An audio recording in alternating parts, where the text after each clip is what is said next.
Hello and welcome to our channel Physics Heist। Last video में हमने देखा था what is the Biot Savart's law.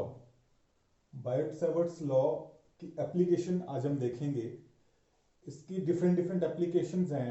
One of the application is magnetic field due to infinitely long straight wire carrying current. That means आपके पास कोई wire है, current carrying है और इनफाइनाइटली लॉन्ग है, तो due to that current carrying wire उसके around produce होगी मैग्नेटिक फील्ड, और वो मैग्नेटिक फील्ड कितनी है that will be calculated by Biot Savart's law. Now let's see how. Infinitely long straight wire, so first of all let's draw it.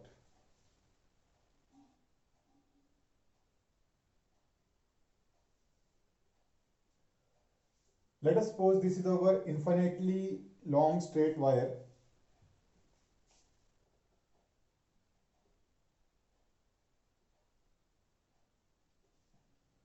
Infinitely long है, current carrying है। So let us suppose I current carry कर रही है।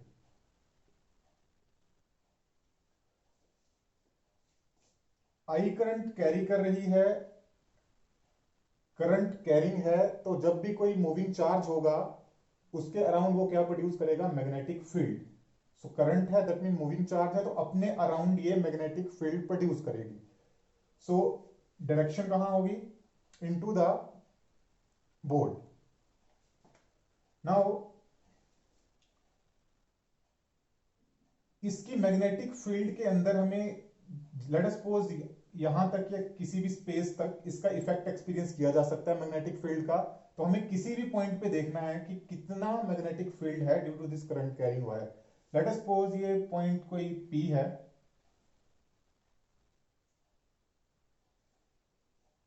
इस point तक या इसके beyond इस करंट कैरिंग वायर जो ये मैग्नेटिक फील्ड प्रोड्यूस कर रही है, इसका इफेक्ट एक्सपीरियंस किया जा सकता है।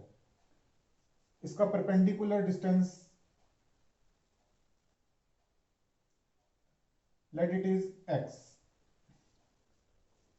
X is the perpendicular distance of point P where we want to calculate magnetic field। ये ध्यान रखना है, मैग्नेटिक फील्ड कैलकुलेट कहां कर रहे हैं, at point P। Perpendicular distance है, let this point be A।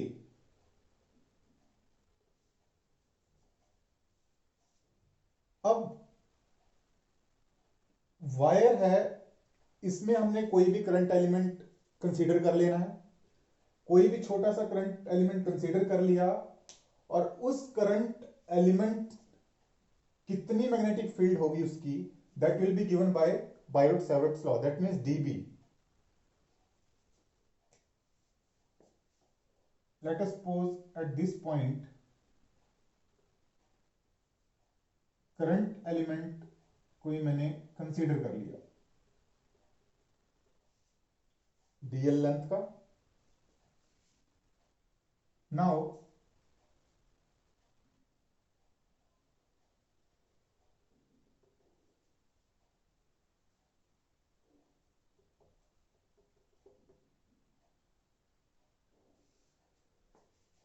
let this current element and let this point be O.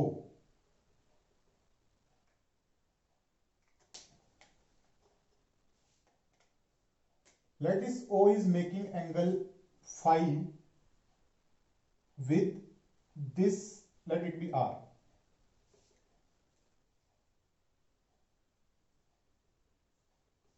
This angle, it is phi.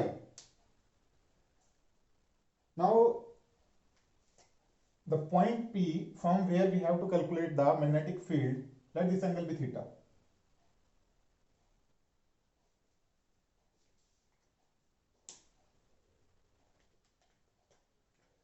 So first of all we have to see what is the small magnetic field due to this small element at point O when we want to calculate the magnetic field. So Biot Savart's law last video में clear था। Small element है तो small field होगी D B. Value was mu naught by 4 pi, where mu naught was the magnetic permeability, current carrying I, small length dl. Now sign of the angle between this current element and the point, that means angle कौन सा होगा, जो wire बना रही है इस point के साथ angle, that angle is phi. So ये ध्यान देने वाली बात है, नॉट थीटा नहीं लिखना है वहां पे, sine of phi by r square, that mean current element is at a distance r from point P. This was our Biot-Savart's law. अब इस आर्टिकल में कुछ भी नहीं है, सिंपल आर्टिकल है, dB हमने स्मॉल है और टोटल लेंथ के लिए टोटल वायर इनफाइनाइटली लॉन्ग है, ध्यान रखना है, it is extended beyond these points. So small dB Biot Savart's law ने दे दी। टोटल कैलकुलेट करनी है, इसकी इंटीग्रेशन करेंगे, लेकिन ना पॉइंट क्या है यहां पे, इंटीग्रेशन कैसे करोगे। आई करंट सेम है, वेरी नहीं करेगा, I constant, mu naught is already a constant, 4 pi is already a constant, dl is the field, sorry dl is the current element, let us suppose it is at distance L from point A.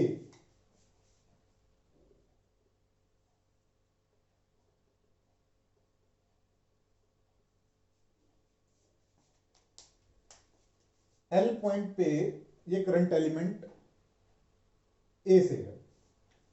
अब ये current element अभी तो इतना है, but जब हम B निकालेंगे total magnetic field, तो टोटल वायर की मैग्नेटिक फील्ड निकालेंगे, दैट मींस ये जो करंट एलिमेंट है ये हम इधर तक लेके जाएंगे इसको, यहां तक और इस पॉइंट तक, बियॉन्ड दिस।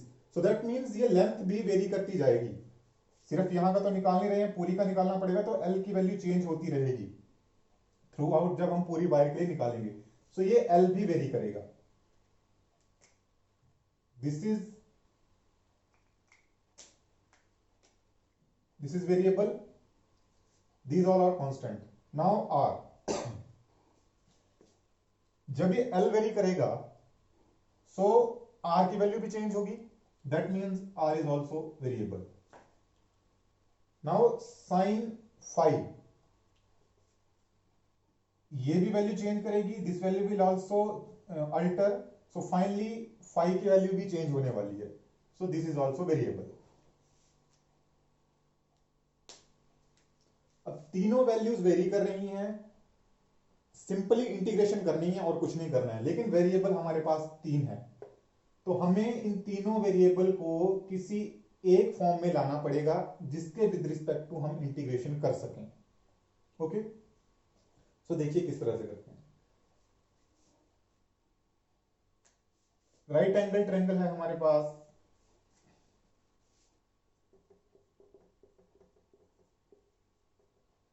PAO या OAP,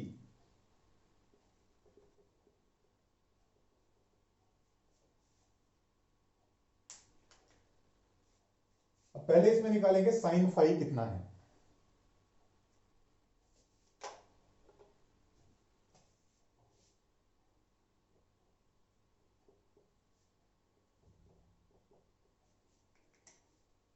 sign phi from this triangle PAO, sine phi क्या होगा, perpendicular upon hypotenuse.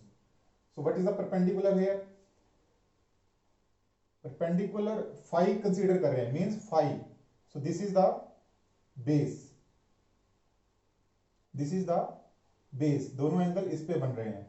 So perpendicular कौन सा है, AP,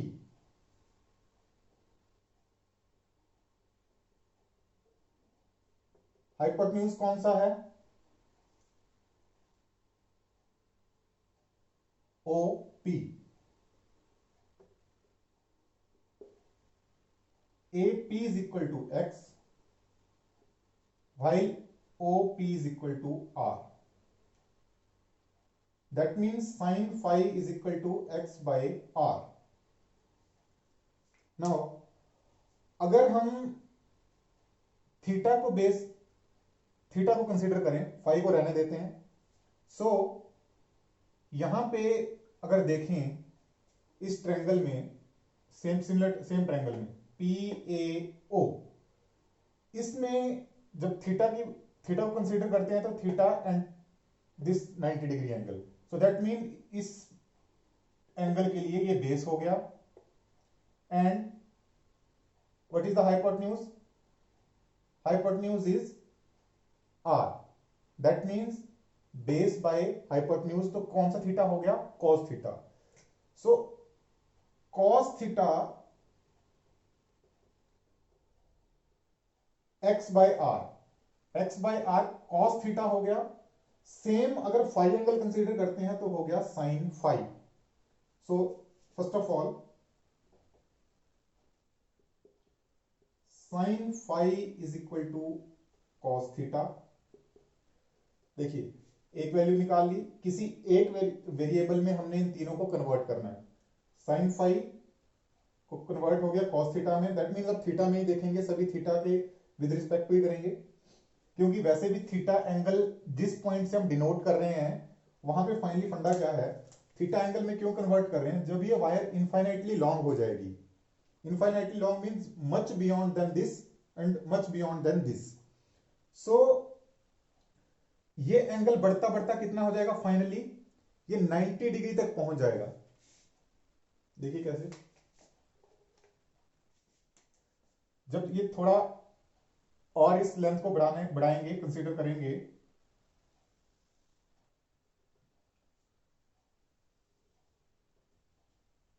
late us suppose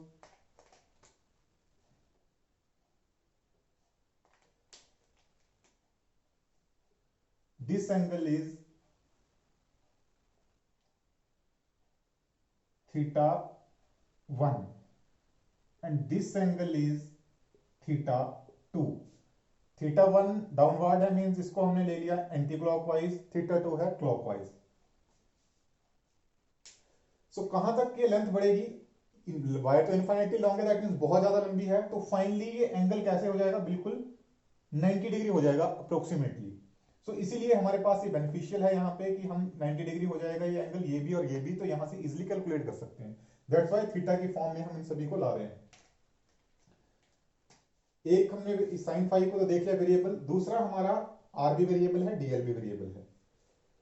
so are same, यहां से आर क्या हो जाएगा? X by cos theta, x by cos theta means कितना हो गया? X secant theta. आर की वैल्यू भी थीटा की फॉर्म में आ गई, एक्स सीकेंड थीटा. एक्स है हमारा perpendicular distance from A to P, ये चेंज नहीं होगा, ये कांस्टेंट रहेगा. चाहे यहां से देख लें, अगर इसको पॉइंट को इधर ले लें तब भी परपेंडिकुलर डिस्टेंस सेम रहेगा, सिर्फ थीटा वेरी कर रहा है यहां भी. दैट मीन्स इस टर्म का भी हमने थीटा की फॉर्म में ले आए, इस टर्म को भी थीटा की फॉर्म में ले आए. अब एक टर्म कौन सी रहती है? Only DL. अब डीएल के लिए सेम ट्रायंगल में जो सिमिलर ट्रायंगल है, इसमें से हम देखेंगे कि एल जो है किस ट्रायंगल से आ रहा है हमारे पास. सो जब हम निकालेंगे टेंजेंट थीटा, देखिए यहां से टेंजेंट थीटा जब निकालेंगे सेम ट्रायंगल से,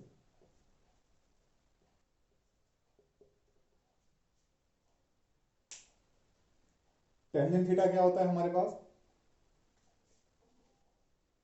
perpendicular and divided by base.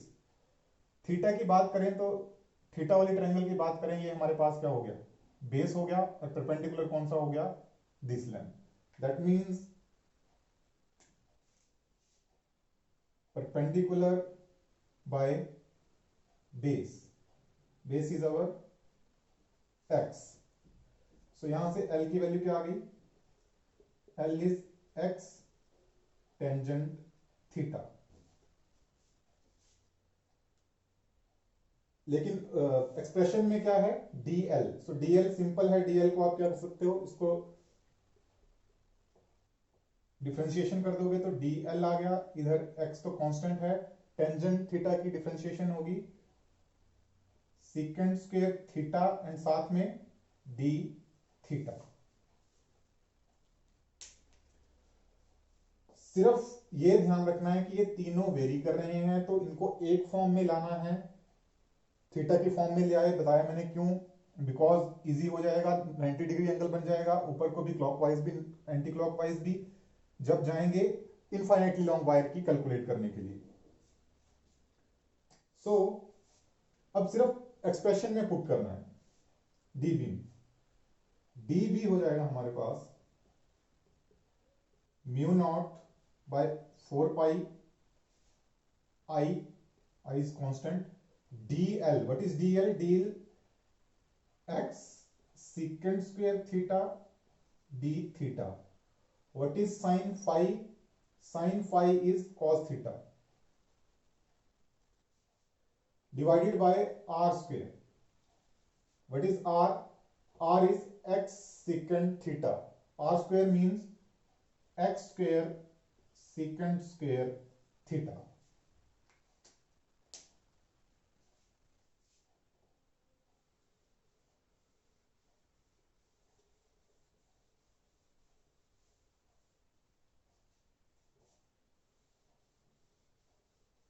So now secant square theta से secant square theta cancel. 1x is cancel with 1x and we are left with db is equal to mu naught by 4 pi I, then cos theta by x, cos of theta d theta.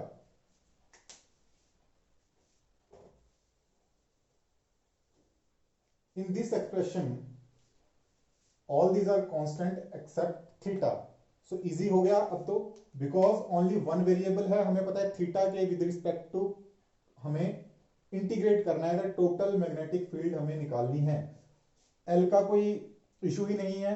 अब हम सिर्फ theta की form में ही पूरी integration कर सकते हैं, because theta जब 90 डिग्री हो जाएगा दोनों तरफ, दैट मींस इनफाइनाइटली वायर को हम कवर कर रहे हैं. So total magnetic field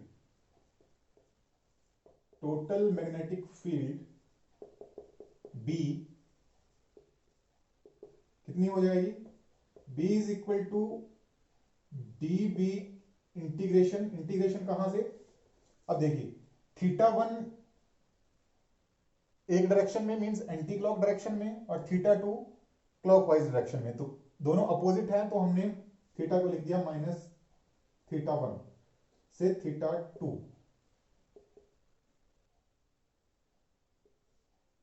minus theta 1 से theta 2 mu naught by 4 pi I cos theta d theta by x.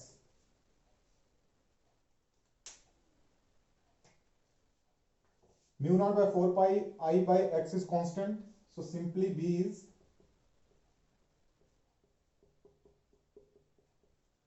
Integration of cos theta with respect to d theta minus theta 1 to theta 2. अब cos theta की integration देख लेते हैं कितनी आएगी. Minus theta 1 से theta 2 तक. cos theta की integration you know it is sine of theta. Sine theta limits theta 1 to theta 2. जब लिमिट्स ओपन करेंगे sine theta 2 minus sine of minus theta one. Limit open करेंगे, sine theta तो simple आ गई, cos theta की integration, minus theta one से theta two है limits, put की upper limit minus lower limit sine of minus theta one.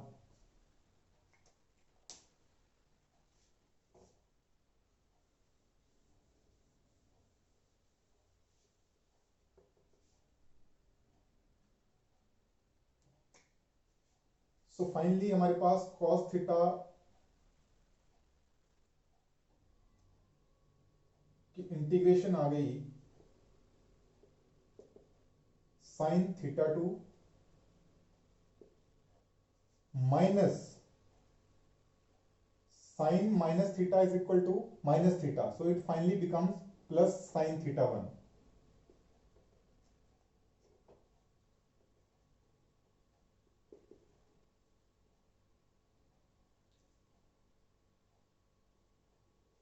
Done. So our b becomes mu naught by 4 pi I by x sin theta 1 plus sin theta 2 or theta 2 plus theta 1.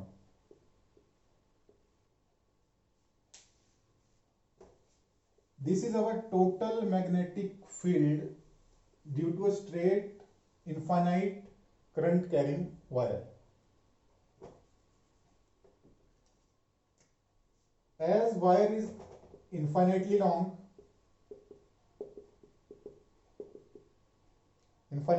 है,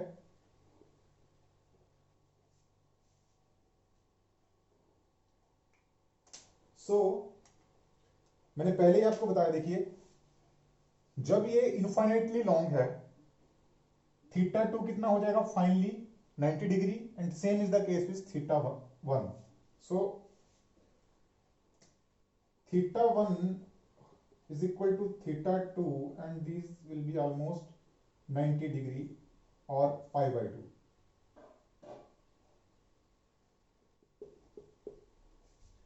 Simply put कर लीजिए, b is equal to mu naught by 4 pi I by x sin pi by 2 plus sin pi by 2. As we all know, this sin pi by 2 is 1. So b comes out to be mu naught by 4 pi I by x 1 plus 1. So total magnetic field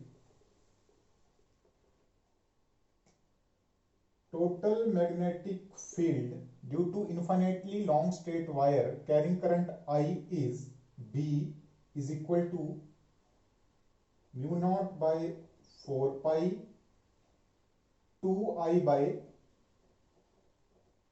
x.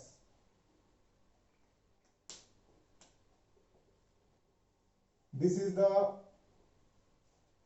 result and we are getting it from Biot-Savart's law.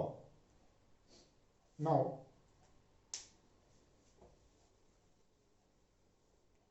इस 2 को cancel out नहीं करना है, because मैंने पहले ही आपको बताया कि म्यू नॉट की वैल्यू ऑलरेडी क्या है 4 पाई इंटू 10 टू पावर -7। सो वो कैलकुलेशन इजी करने के लिए फॉर्मूला में इसकी वैल्यू आप इजीली 10 टू -7 पुट कर सकते हो टोटल की, एंड आई की वैल्यू कुछ दी रहेगी एंड परपेंडिकुलर डिस्टेंस दिया रहेगा। That means infinitely long wire है तो हमें सिर्फ परपेंडिकुलर डिस्टेंस चाहिए और करंट की वैल्यू चाहिए, बाकी किसी पे डिपेंड नहीं करेगी टोटल मैग्नेटिक फील्ड। और इसका अगर थोड़ा सा इंप्लीकेशन देखना हो, ये रिजल्ट हमें क्या बता रहा है, तो ज्यादा नहीं कवर करेंगे, लेकिन सिंपली अगर ये इनफाइनाइटली स्ट्रेट वायर है, सो इसके अराउंड जो मैग्नेटिक फील्ड होगी वो इस तरह से सिमेट्रिकल होगी, सिलिंड्रिकल होगी। अगर ये करंट आई कर रही है, और अगर इसकी एक और इंप्लीकेशन देखनी हो सिंपली, सो